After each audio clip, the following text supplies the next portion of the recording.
Hello, I'm Nikki Rich of The Nikki Rich Show. So honored to be here today.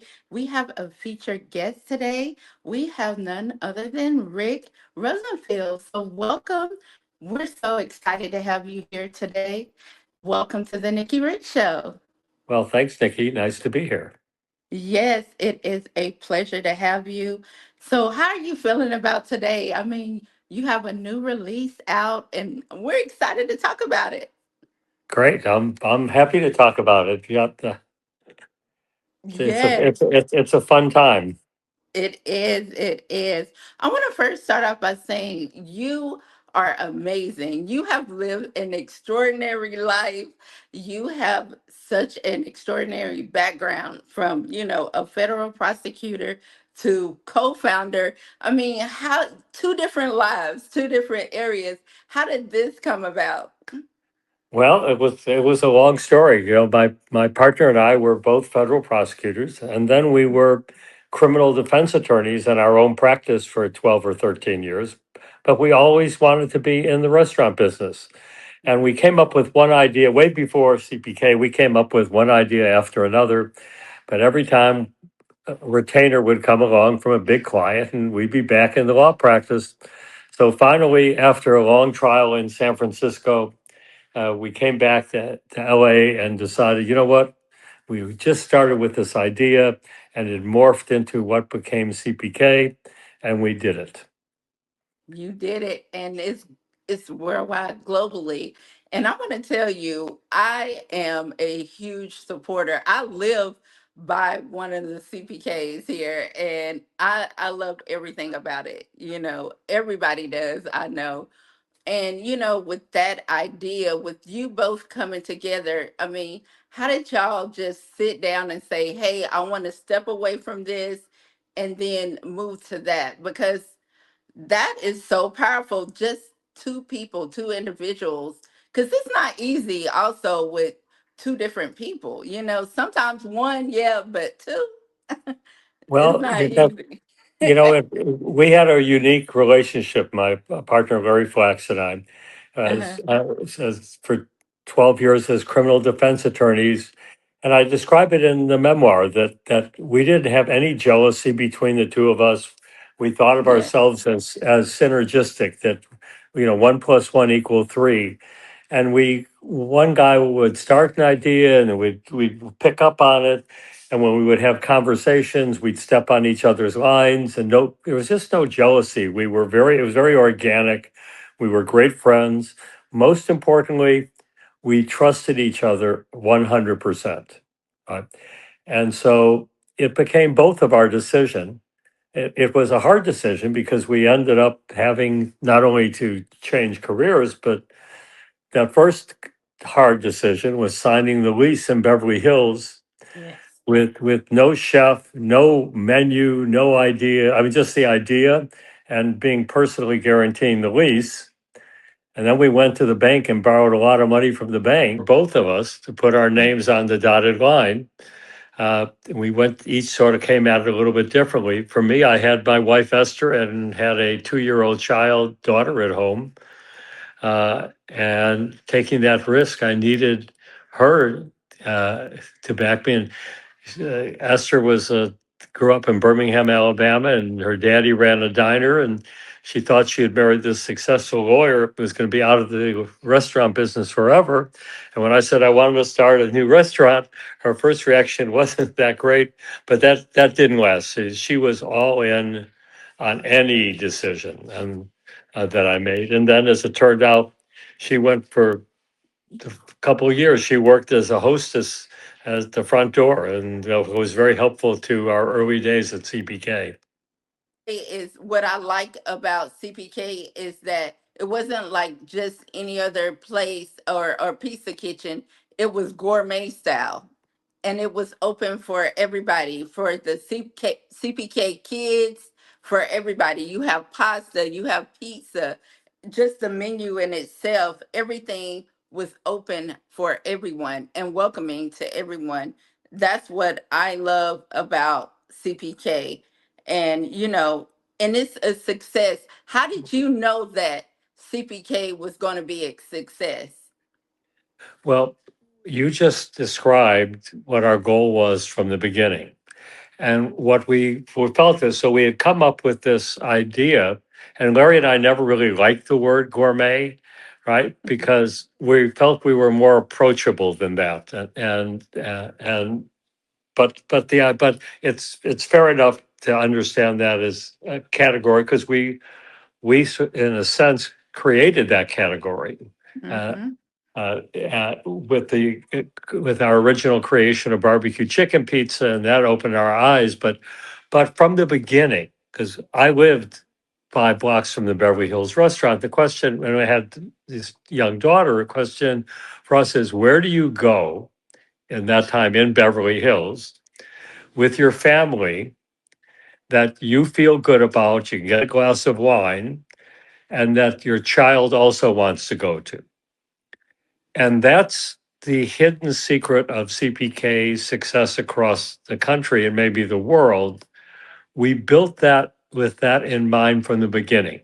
We wanted to be a fan. We wanted to be cool, right? We wanted to be introduce this new idea of pizza, but in a format and a setting that was very approachable, fun, approachable, and the family loves it. Here it is, we're 41 years later, and you're saying to me we were successful, and you pointed out exactly the reasons I believe for our success. And ultimately, the pizza was the hook, right? That's what got people in the door the first time. But that isn't what brought people back.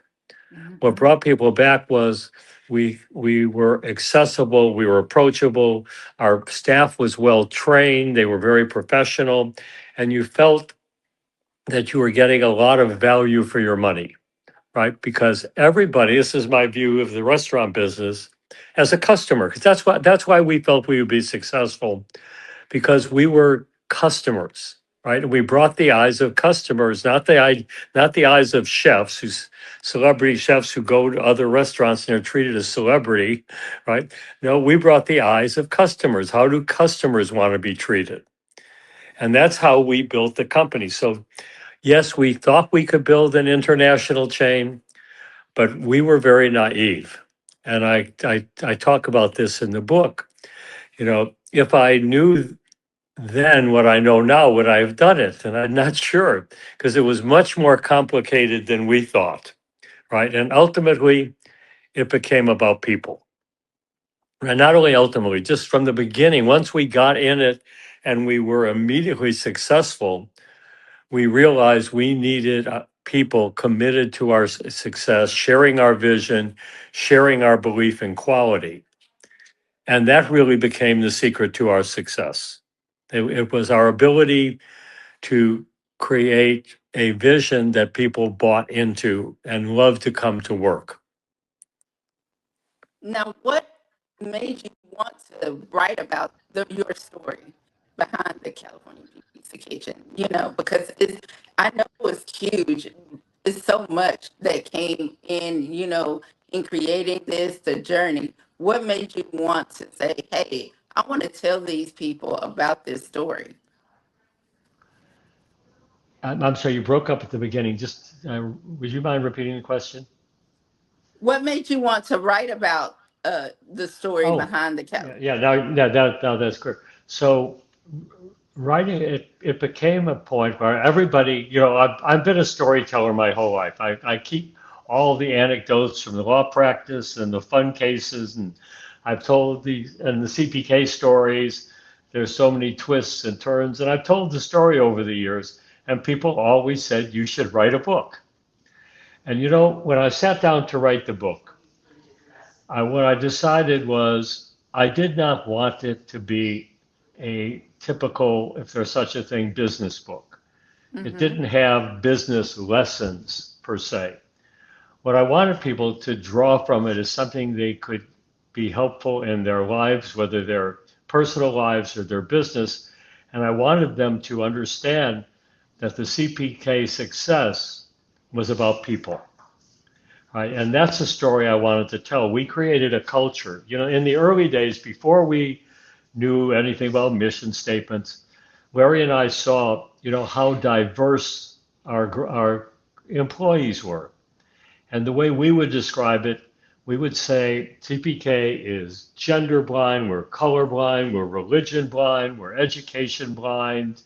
You know, we don't care who you are, what your background is, but if Mhm. you are committed to our success, and we set a very high bar in terms of what we expected of people. We expected people to be very committed, very well trained, but ultimately that, and here's what the book is about in a lot of ways. That culture later in later years became what we called ROCK, ROCK. R for respect, O for opportunity, C for communication, and K for kindness. Yes. And we gave Rockstar Awards. And it sounds trite, but it actually was real, right? So we promoted from within and we promoted rock stars, right? And respect, communication, and kindness were the key words, with maybe the biggest one being kindness. And the reason is that we all believed and still believe that when you go to work, and work is a big part of everybody's life, you want to be surrounded by kind people. And you don't want to be surrounded by unkind people. Because if there's one unkind person in the organization, nobody wants to come to work, Mm-mm. right? And so that was critical to us before we could articulate rock. But my book's about rock, right? It's what we created, what we called a work with, not a work for company. And as I said, we promoted from within. When we sold the company 25 years later, we had 32 regional directors that have been with us an average of 14 years. And they weren't hired from the outside. They were people who could uphold our values, and we promoted those people. And that's what the book's about. It's about culture. It's about what is the real underpinning of CPK success. Yes, it's about the barbecue chicken pizza, but it's not a recipe book, right? But it's not a book. It is a book for entrepreneurs, but it's not a here follow this lesson book. Yeah. I know you talk about the barbecue pizza, but nobody talks about the pineapple either. The pineapple That's pizza. right. Well, a lot of people, more people like the barbecue chicken than like pineapple. Right? Yeah, but you have both. You have both. I get the pineapple too.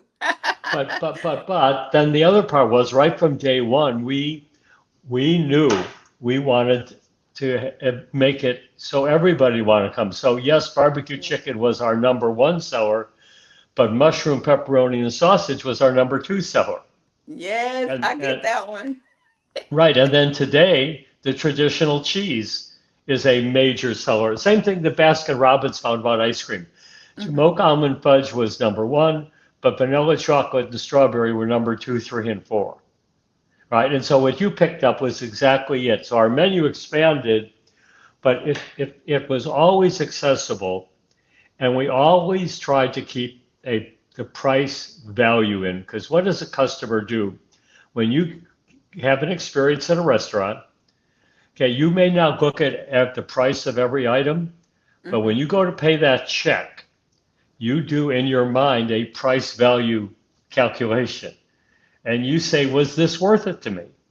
And that included not only what you ate, but how you felt, about how you were treated, about how the service was, about how the restaurant looked, and was it clean? All of those things go into value for a customer.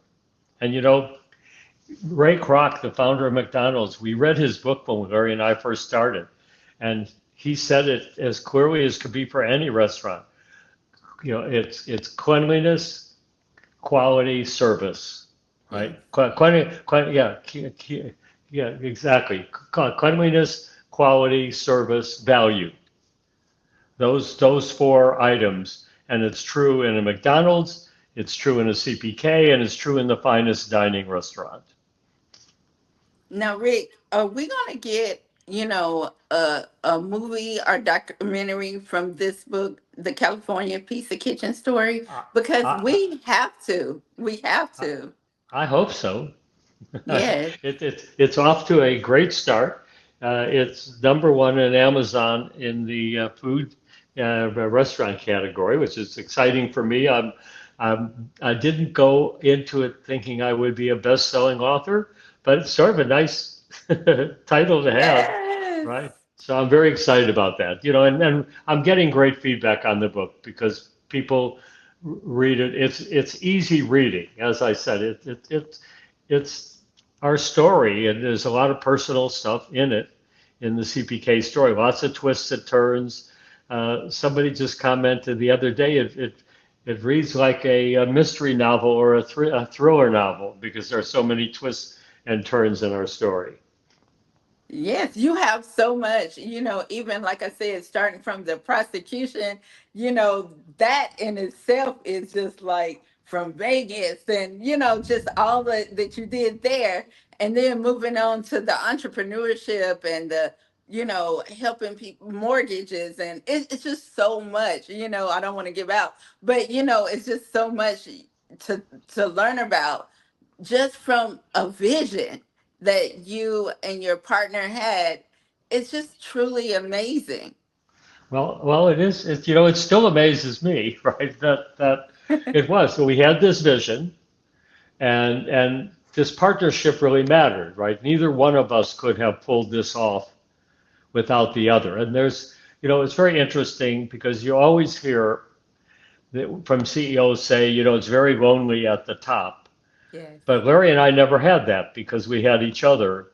I want to thank you, Mr. Rick, for being our guest today. It's such an honor and a pleasure. Now, where can everybody go and purchase, the California Pizza Kitchen story? So it's available on all the channels. You can Amazon, Barnes and Noble, our publishing. You can go to my website, rickrosenfield.com, and it's ROSENFIELD.com, rickrosenfield.com. And there's a link, and you can choose how you want to buy the book. And I'd welcome anybody's feedback as well. And we will be putting this out today. We will be sharing and editing and sharing this lovely interview today. And I just want to thank you again for just taking out the time to talk with the Nikki Rich Show. And we will be sharing the links to the California Pizza Kitchen story so that everybody can definitely, go and purchase, support, and just keep it going. Keep it number one because you're number one best-selling author. I love it. Thanks, Nikki. Thanks for having me. Thank you and many blessings. Many blessings to you as well. Bye Thank bye. you so much.